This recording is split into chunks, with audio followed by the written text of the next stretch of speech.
very happy to have you, Vladimir. We met a few weeks ago, no, a few months ago, I think actually.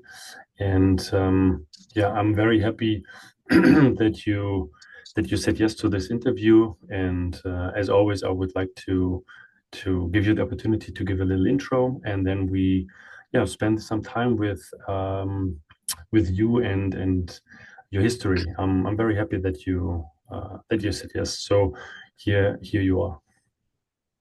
Yeah, thank you for asking to do the interview. I really appreciated when we met, when we spoke a couple of months ago. I can see that you're obviously very passionate about robotics, about what you're doing, and I want to not just find out more about what you're doing, but also share what I'm doing and yeah, talk about that in general. Let me turn my volume up here so I can hear you well. But yeah, very, very happy to be here. The summer has been very interesting. We've done a lot of building. We've been reaching out to schools. Um, and yeah, it's a work in progress, I guess, everything we're doing. Yes, but yeah, like I said, let's dive into this a little bit later on. Maybe we can go back in time, and you can take us with you and yeah, bringing us on the journey. And I think it's perfect. It's always matching, half half.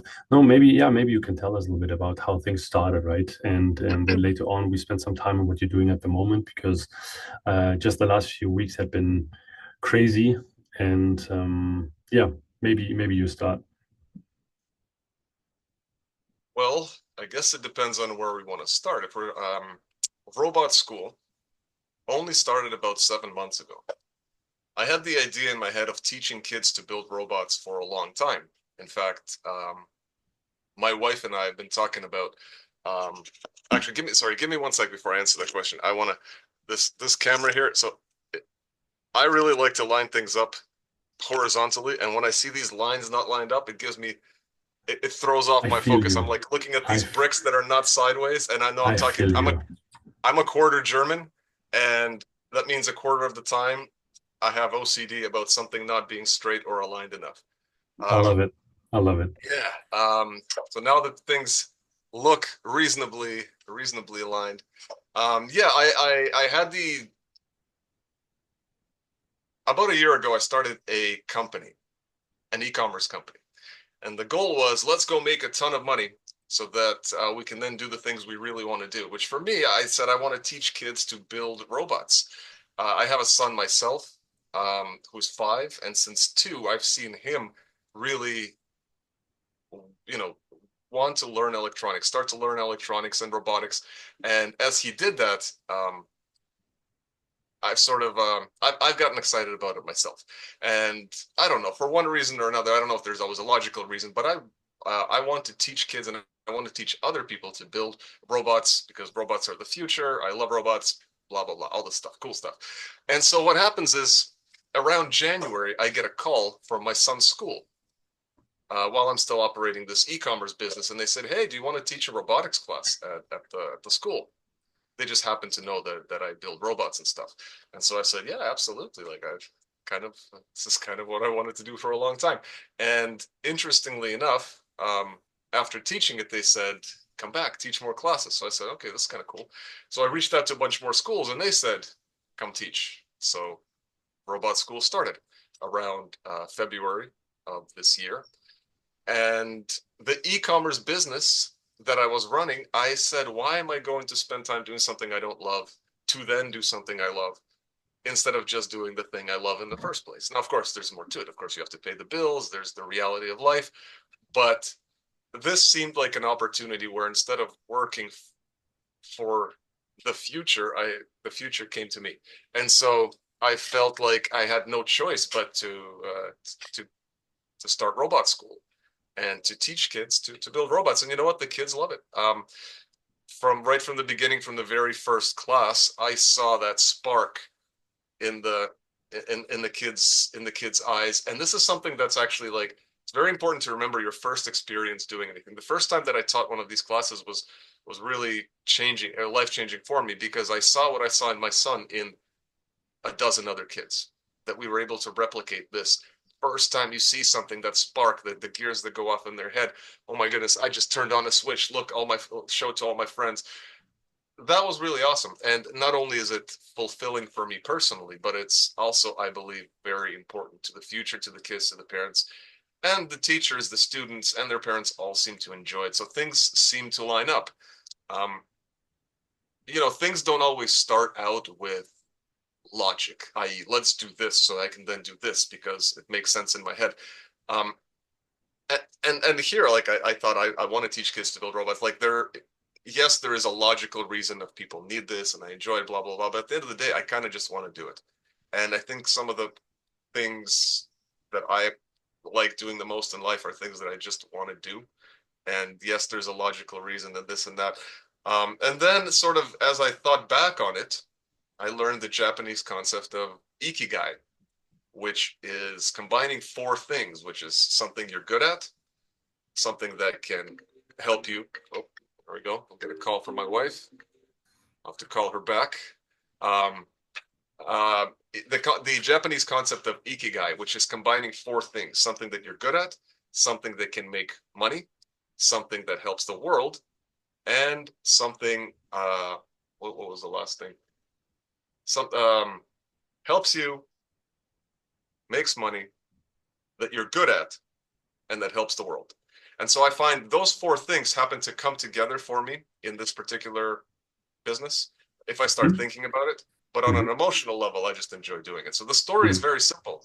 I wanted to teach kids to build robots, and my wife is very supportive of this. And then one day we just got the opportunities to do it, and we just do it. That would be kind of the short of it.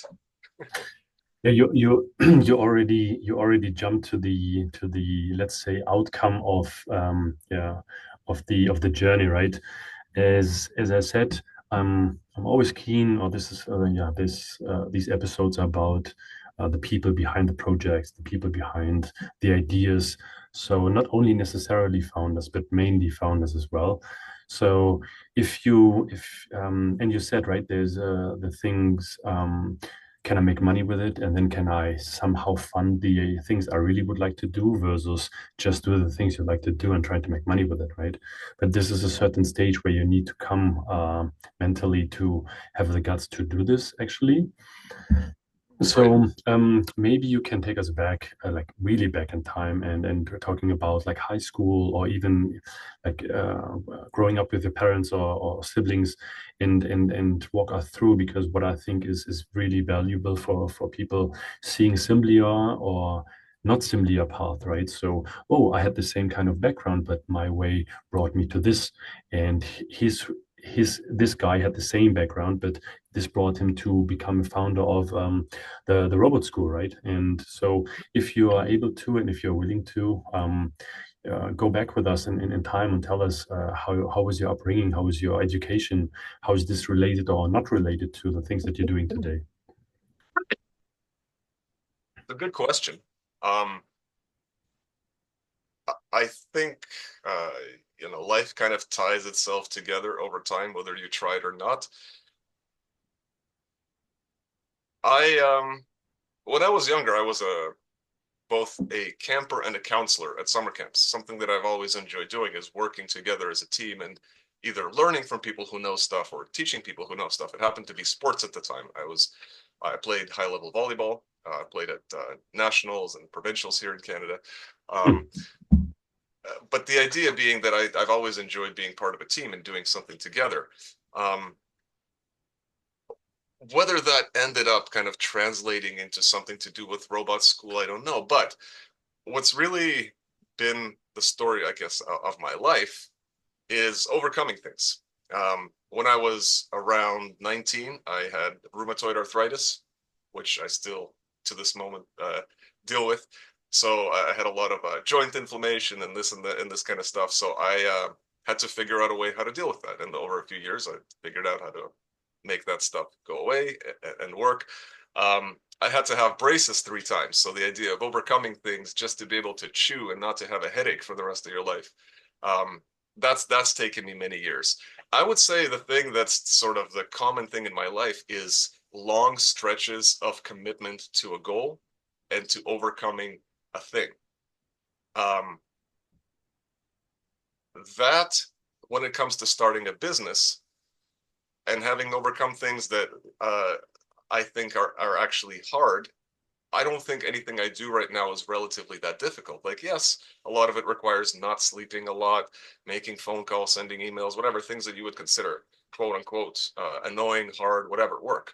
But at the same time, I actually don't consider it like work or anything like that, because contextually, compared to where to what I remember having to do, what work really felt like when I was much more ill, this is now no longer work. I know your question was, looking back to high school and kind of looking at your life and how you grew up. But I would say, if we obfuscate the details, it's long periods of committing to a thing, whether it's overcoming an illness or a hobby that took me 10 years, or I owned a recording studio, for example, for 7 or 8 years, where I worked with some Grammy-winning artists, performed at the Rogers Centre, the biggest venue in Canada, actually performed with Exhibit on stage at the Olympics in 2014.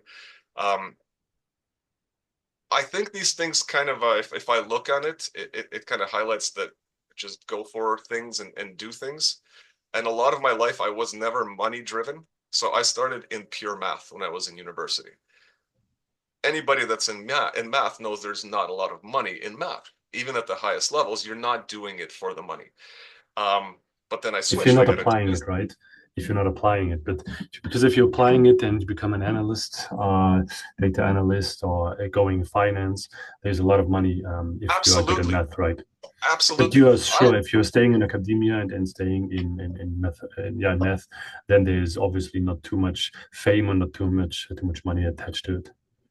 Yeah, and for me, I get carried away with stuff. I get caught up in the romance of something, let's say. So I spent 6 months trying to prove the Riemann hypothesis, right? Something that's like, hey, no surprise you weren't able to do that. Neither has anyone else in the world, right? So it's like I get carried away by big problems that I don't care how far out of my league they seem. If they're interesting, I'll pursue them. Hmm. So in this case, the challenge of, and I guess we'll get to it, our mission is to inspire and teach 100 million children in the world to build robots so that they can build the future world.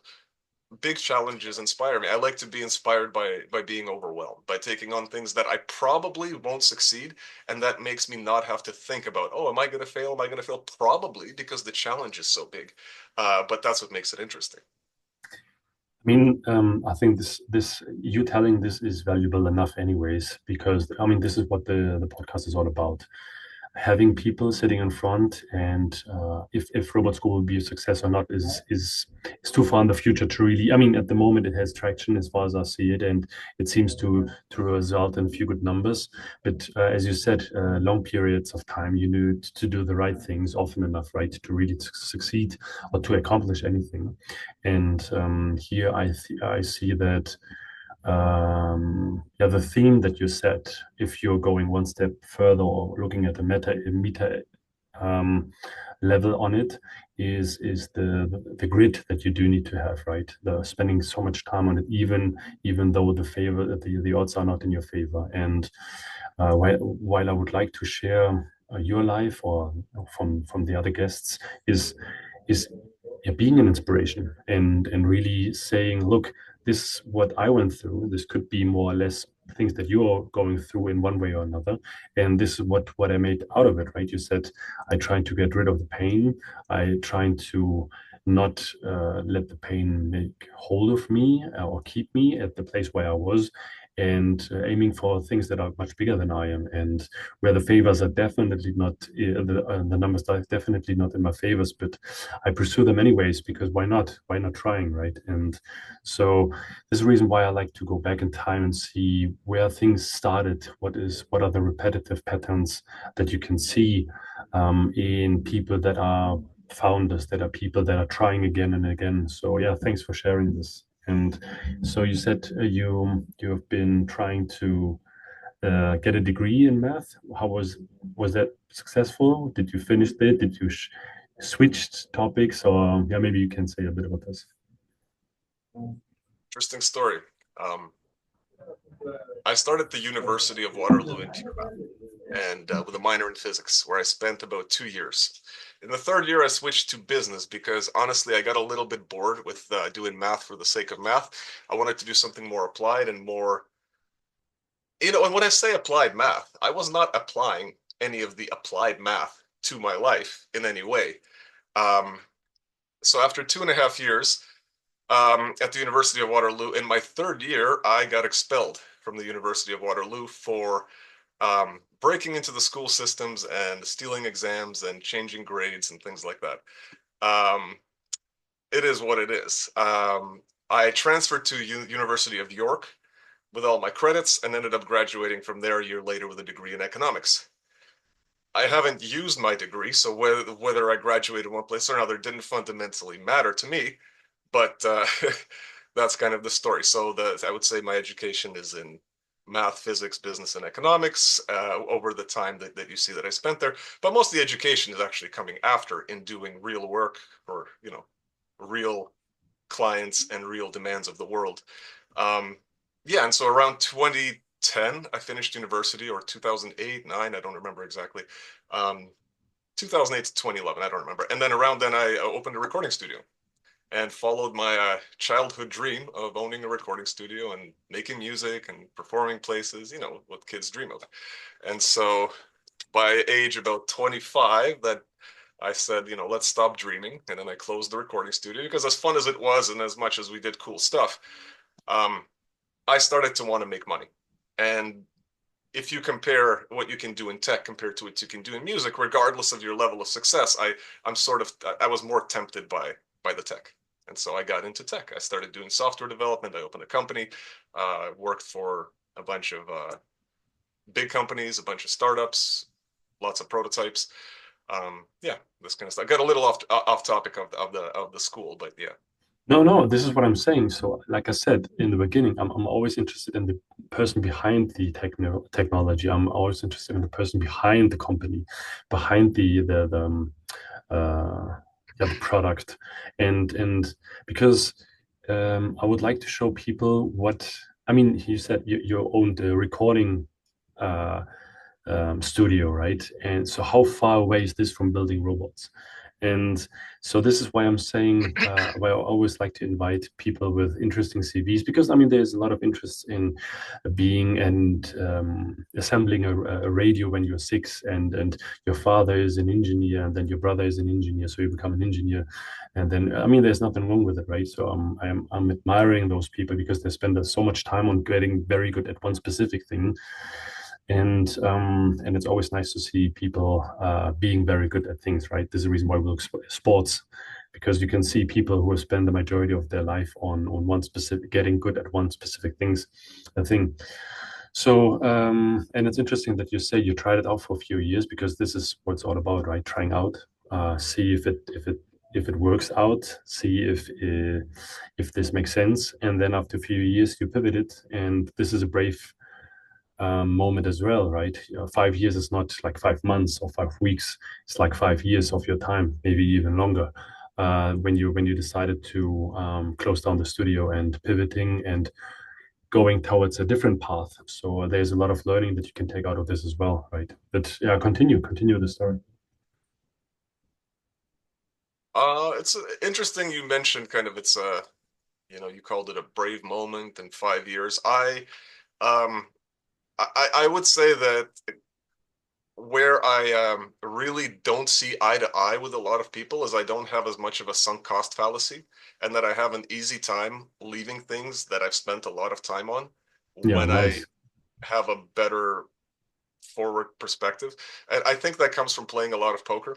Um, Mm, and because in poker, you sort of learn to let go of commitments because you get burned by following commitments that you should no longer follow. And if you do that enough, you sort of either say, I'm going to do this for the rest of my life and continue getting burned, or I really have to understand how to let go of commitments. And that I would say that is I consider a personal skill, like to be able to not say, okay, well, I spent 3 years on this. Let's spend the rest of my life on this and ruin the rest of my life.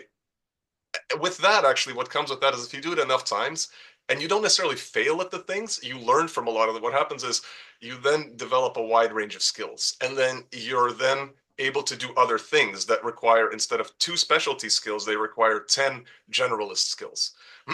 So after doing, I'm 37, for about 20 years, I've been doing some kind of professional level work, whether it's making websites, making music, making apps, hardware, teaching, something where people are paying me for my time and they're happy for it. After doing this for 20 years, the range of skills that I have is wider. And so I can do more things successfully with less blind spots. And not having as many blind spots is maybe very important to being an entrepreneur, because um, you can spend a lot of time on something, but if it's the wrong thing, um, and you could have recognized it was the wrong thing, right? If you have that skill to recognize the thing before you even do it, I really try to really work on that, because most of the work doesn't actually need to be done. Most work that I do or people do on a daily basis doesn't actually need to be done. There's only like 2 things that out of 20 things that you're thinking that need to be done. And I really consciously try to avoid the other 18, no matter how much other people or the system or whatever you want is telling me to do those 18 things. Because if you kind of look back on the times in your life when you have a choice to work on those things, most of those things disappear and fall away on their own, and they just completely disappear, and only 1 or 2 things really remain over time. And so just really being blind to those things and just saying like they won't exist in a week. That's kind of what I'm No, trying I, to do. li- yeah, I mean, I really like the approach, and yeah, we talked about this on a few weeks ago, and so I'm about scaling the startup I'm working for, and so in the business I've been in the last few years is it's always focusing on not necessarily only on KPIs, right, but on the right KPIs and what are they driven by and what are they contributing to. And we were talking about what you can actually do, what needs to be done, and what other people are doing. So I'm really like the idea of having this skill, as you said, to really being able to focus on the things that matter, right? Because we can fill our 40 hours easily and always being busy and always being stressed and always being on the hurry, in the hurry. But looking without emotion, looking at the numbers and see where is the biggest impact in my work? What am I actually doing day per day, week per week? What is actually driving my business further? What is actually having an impact on the revenue that I'm making, right? And if it's not business related, then hobby, right? When I go to the gym, is am I doing the right things in the gym? Am I eating right? So really focus on the things that has the biggest impact. I think this is such a valuable skill, and yeah, and I'm curious, is this something that you've learned by experience, or is this something that you read or saw or had been taught by other people or yourself? I think I learned this from having to eat a certain way in order to be healthy. Mm, Um,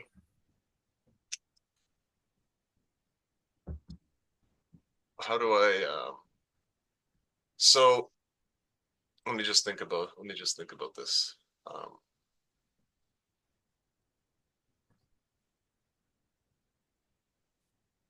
yeah. So it comes from. So this is the concept. When I do something and it. So when I do something and and I get the result that I want, I just do it again. Because the way that you're asking the question, you're saying like, have you thought about all this? Have you considered all of this? What are your thoughts on it? And often I don't have a comprehensive end all thought on it. I have a reason for why I do it, but it's not necessarily all thought out. I wouldn't say every aspect of my life or anything or I do is really end to end thought out. But here's the concept. I do a thing, and so let's say with food, and I'll get back to running the business, but let's say with food, I eat something, I feel good. That means I should probably do that again. I eat something, I don't feel good. I should probably not do that again. And that's really it. It's not like, let me think about what kind of things I should or shouldn't and what people say in the signs. It's literally like this. I eat a banana, I feel good. I'm like, okay, next time I'll eat a banana again. Next time I eat two bananas, I don't feel good. I'm like, okay, I felt good with one banana, but not two. Next time I'll just eat one banana. That's it. That right. It wasn't like a science from the top down. It was like, I did a thing, it worked, I'll do it again. I'll do a thing, it didn't work, I'll stop doing that. So when it comes, with business and focusing on the right thing, it's like, okay, I did a couple things. I didn't get the results from that. I'm just going to avoid doing those because especially if you're running them as a one person company, time is really the limiting factor. You have X number of hours. X is really small when you have a family, when you have commitments, when you have anything to do at all, even when you have nothing to do, right? You wake up and you have, let's say, all you have to do is your business. There's still not enough time to do everything. So, when it comes to, and I'm particularly in the startup phase a lot. I know the business I'm growing now is start sort of going beyond startup, but a lot of what I've done is startup work, prototype work. You really have to move really fast. You do a thing, it doesn't work, get rid of it. You do a thing, it doesn't work, get rid of it. You do a thing, it worked, double down, and just repeat, repeat, repeat really fast. I'm sure I didn't invent this. A lot of, every other entrepreneur book, whatever, will talk about iterating fast, fail fast, yada yada. Um, but sometimes it doesn't work out. Sometimes I want to iterate and then I don't, and then a week passes because XYZ happened, and then the reality of life happened, and then but that happens when you're trying to do multiple things. I just did an episode on trying to do 10 things at the same time. Sometimes it's not possible. You have plans, you have goals, you have ideas, and then you have reality. And however big your company is, whether you're one person or 100 people, sometimes things don't work out. So, yeah, to the question of focusing and kind of picking the things to work on and picking things not to work on, it's literally just a feedback loop.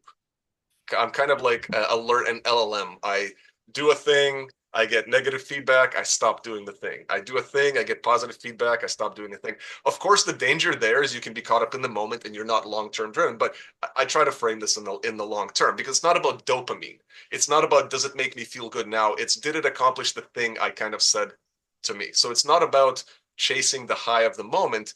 It's is it accomplishing the long-term thing? So it's kind of yeah, there is Um, thinking, but there is feeling at the same time. I mean, it's interesting that you mentioned the last sentences right now, because this is where my next question was about to go. That uh, and here taking the analogy of going to the gym again.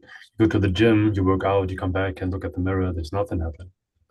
And if you go to the gym and working out and come back to your mirror at home, there's nothing happening. So to really make things work, and this is the reason why it's so sometimes it seems simple, but sometimes it is very complicated to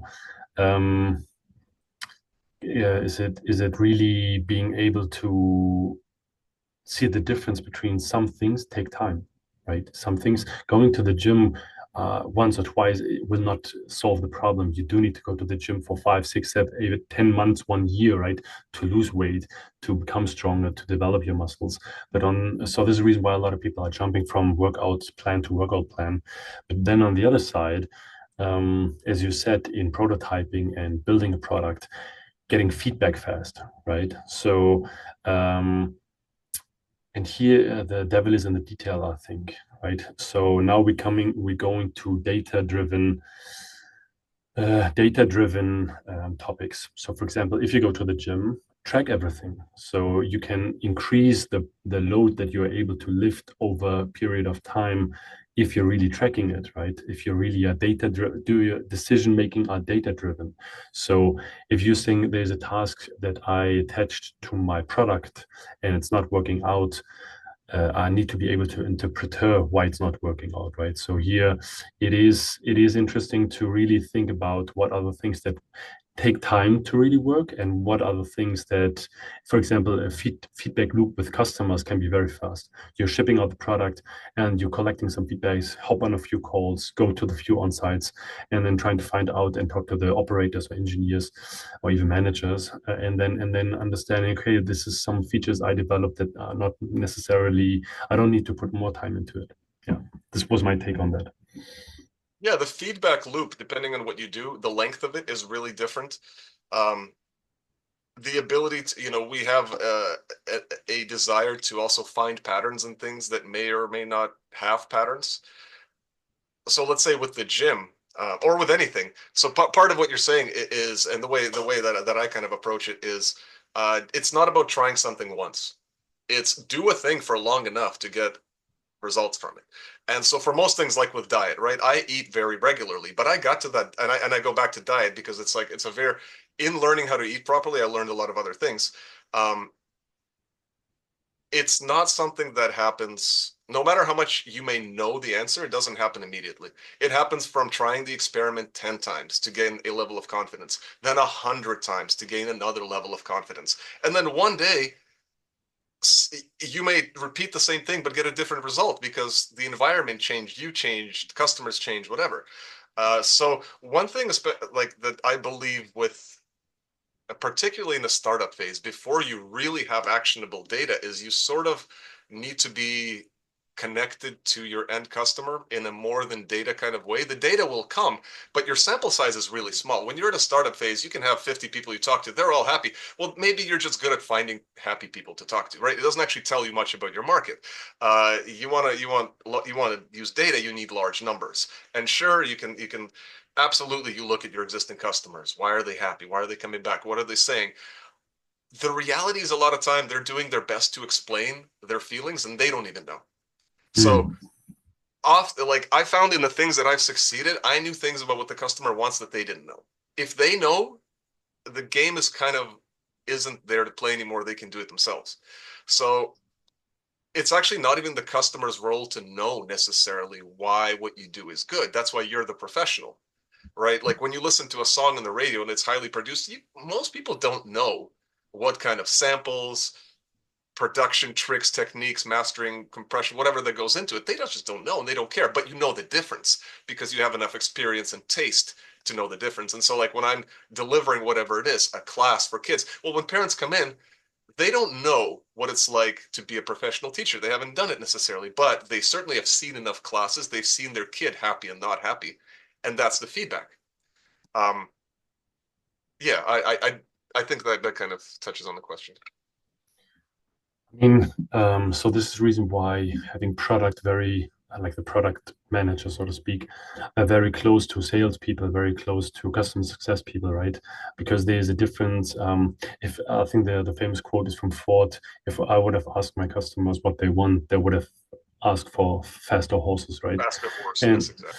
so it's a very thin line to really understand and get to the bottom of it, right? And thinking about how to get feedback, what is valuable feedback, but not getting caught up in making up some personas for marketing or making up some personas for sales approaches or initiatives, and really focusing on providing value and focusing on the benefits for the user or customer. Getting as we're getting towards the end of it, I really would like to give you some time and spend some more time on explaining what you guys are doing at the moment, or what you're doing at the moment, because the last few weeks was not only necessarily about the robot school itself, right? There was a lot of building involved. There was a lot of live sessions involved.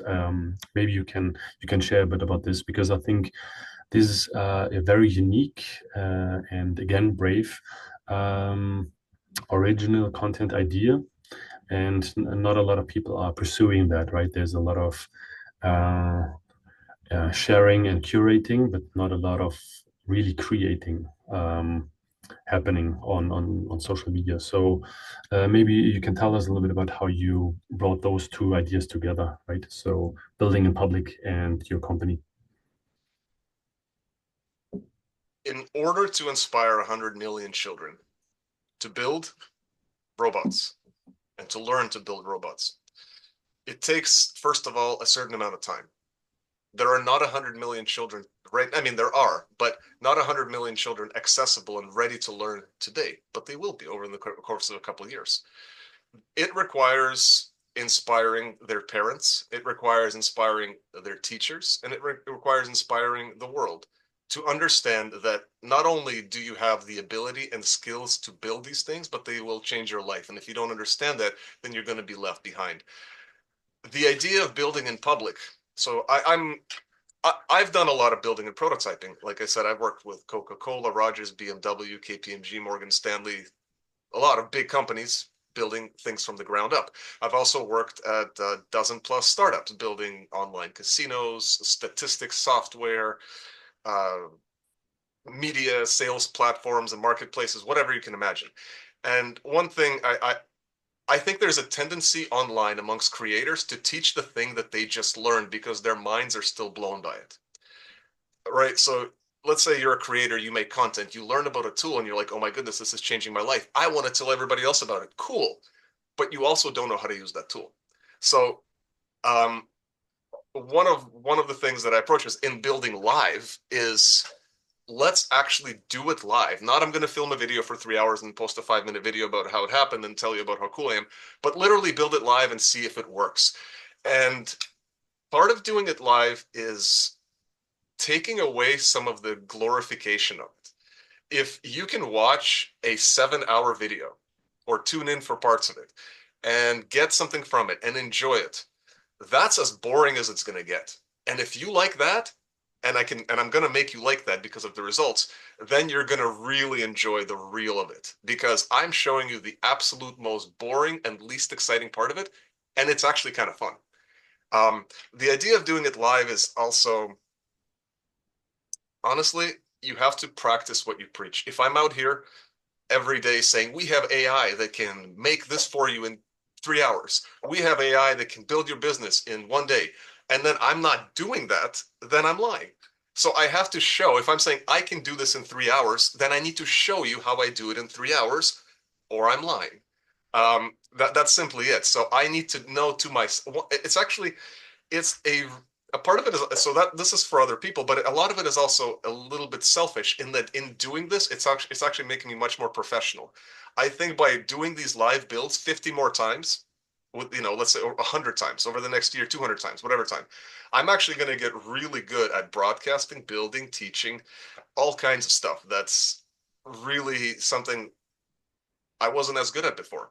And these are going to be really important skills because my long-term value, any business, you can do three things. You can sell, you can build, and you can count the money. I am horrendous at counting the money. I can build the stuff and I can go out and sell it and make you excited about it. I mean, not make you excited. I can't make you hungry, but I can find the people who are hungry and then bring them to the table and then make the food. But I'm horrendous at the day-to-day counting of the money and sort of some of the operations, you could say, right?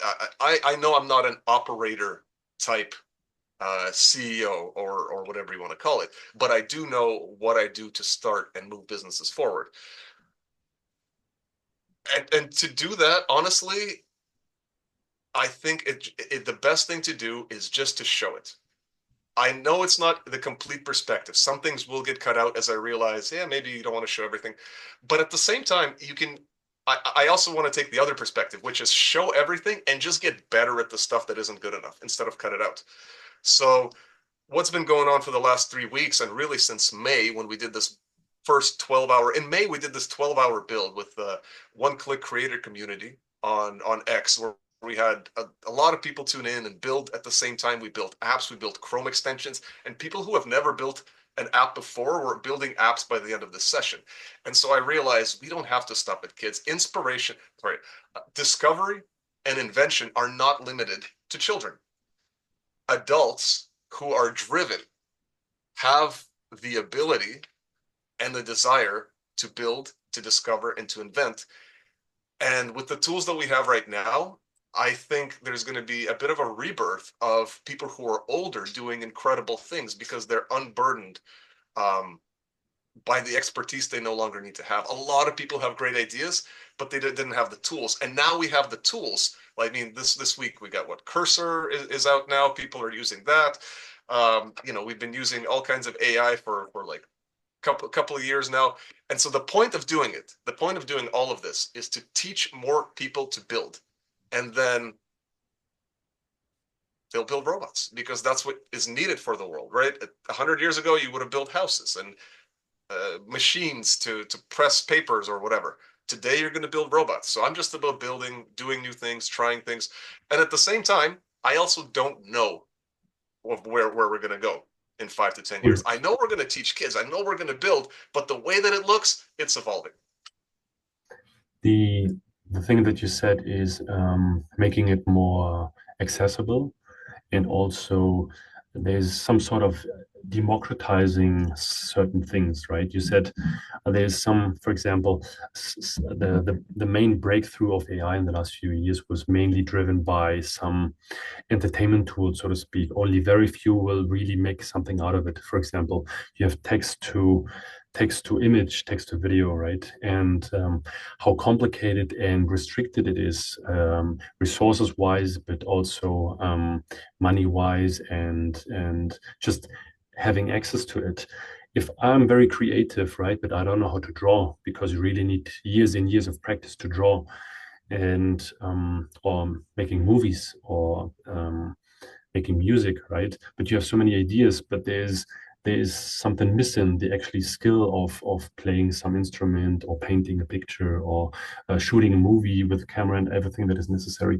Now, as you said, a lot of people have the ability of making their imagination become true through the tools that are available, right? And we will see if this will be some sort of a renaissance, where more people have access to knowledge, where more people have access to the right tools, and what will come out of it. But because there might be some kid that, or an older person that lived all his life in accounting, but in his free time was writing some stories, or were dreaming about some films and movies they would like to make. And now with some of the tools that are available, there might be some new music outcoming, or movies or pictures are outcoming, or that are really inspirational and different. And yeah, I'm really keen to see what will come out of this. So you're absolutely right.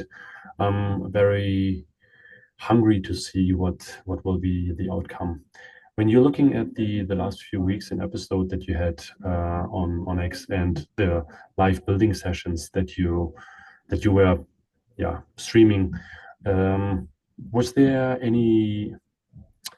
uh, any results, any consequences in a positive or negative way that you already, I mean, apart uh, from really crafting your skills? I mean, actually, having devices built and working. And let me show you something. Um, so that would be the results. Let me think about it, because I kind of know where you're going with it. I'm learning something from every episode, because the sample size of my audience right now is very small. I have, hundreds of people watching. This is great, but it's sample size. And by the way, this is an example of something that shows your monthly recurring revenue, or your Twitter follower count. This is something that we'll be selling, and something that I don't think will take me a long time as a side business. And at the same time, I also kind of want to find an operator to work with me on this, because what I'm doing here by building them and effectively going and selling them is I'm doing a lot of what I think is the most required stuff in the startup, and I do need the third part, which is somebody that can then help count the money, basically. Um,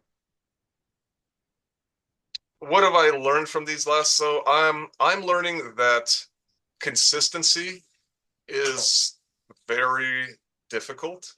I learned that a while back. Doing something, even waking up at the same time 10 days in a row, is very difficult for someone like me.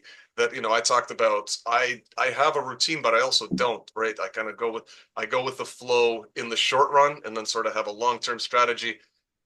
Consistency is something that I'm learning is extremely important. A lot of people are working on stuff. Um, and yeah, I don't know that I've specifically learned anything specific over the last couple of weeks. In fact, the last couple of weeks have been doubling down on what I learned earlier in the summer, which is that a lot of people want to build stuff, and a lot of people have cool ideas. And to our previous point, I think the next wave of cool people, I would say, are going to be the people who've had amazing ideas for a long time, but don't have the way to get them out of their heads. So I think a lot of people have incredible symphonies playing in their heads. They don't know how to get them out, because they don't have the training or the time or whatever to get them out into the recording. I think a Or the lot of people have discipline? amazing stuff. Yeah, a lot of people have amazing things in there. And some of these things will come out. And I'm seeing this by some of the people on X that are like, okay, I'm just going to take the bull by the horns and just do that thing that I've wanted. Myself personally, like I've wanted to make this thing for like 2 years that shows how much, what your MRR is, because I've always thought it would be hilarious to to have it hanging on your neck, because entrepreneurs on X love to talk about their MRR. Hey, my MRR went from 6 to 7,000 last month, and here's what I did. Well, why stop at X? Why not put it on your neck and walk around with it in the world at your entrepreneur party? So anyway, that was like my inspiration for it before robot school. Actually, I wanted to have this thing, but yeah, I think the number one thing is not the number one thing. We need to keep building. That's all it is. It's going to have to happen because there's a lot of changes. The people who understand how to build the next generation are going to lead the world, and I don't know. I want to be there for that. I really like I mean, from the moment we met and we talked about those things, I really love your energy and enthusiasm, and the reason behind why you're doing these kind of things, not being it for the money, but being there for inspiring people and changing their lives and helping them. So yeah, I hope that everyone who's listening is really getting this out of the episode. Yeah, I'm very happy that you took the time of sharing these kind of things. And something that I always say at the end of an episode is, yeah, I hope that we will have a second episode to see where the long term idea will be in the long term, right? Because this idea is here for the long term as well, right? So it's episode 33 or something, and but let's talk about it when I'm at 133, right? Then everything will be better here as well. My talking skills, cutting and intro and outro, and the design and providing more value, asking better questions, having even more guests on the line. Yeah, so I'm happy that we met, because I think there's a lot of things that we have in common. And yeah, I would be happy if you agree on another episode in the future. Absolutely. Would love to be back. If I can leave on one thing that I just Please. realized that have been an answer to something earlier. Since about age 4, I wanted to be a garbage man. I don't know why, but when I was living with my parents in Russia, I would see garbage truck come by and they would take the garbage and make the street clean. I hate cleaning my house. I have dirty dishes in the sink. I don't like cleaning anything that I have to clean, but I have a psychotic desire to get rid of other people's mess. And I actually think this wanting to create robots that do your work, which I'm working on. By the way, what was going to be happening in the next little while is I'm going to be mounting these robot arms onto Roomba kind of things, and they're going to be rolling around your house, tidying up your house. Um, I've always wanted to clean up the garbage of the world in some way, in some kind of psychological, psychopathic sense. Getting rid of garbage feels good. Like when I throw something away, like I said, I don't like cleaning my house, but when I throw something away, that feeling of dirt leaving me is really, really nice. And I think if I had to really like summarize my mission, it's to like get rid of the garbage that people have to take out, because we only have to do a couple things, right? We have to have a roof over our heads, we have to eat, and then we have to clean up after ourselves. So the robots will do the first two, and then of course they'll have to do the third, because we got to get rid of the garbage. So in some way, I kind of just want to clean things up. As silly as it sounds, like that's the not logical part of me. Like that's kind of Okay. what kind of drives me. I hope we will build some humanoids that are helping us with this, and maybe you will be part of this evolution, right? We don't have a choice. We are part of it. The AI is learning from us. We are part of the collective consciousness. This is good. This is great.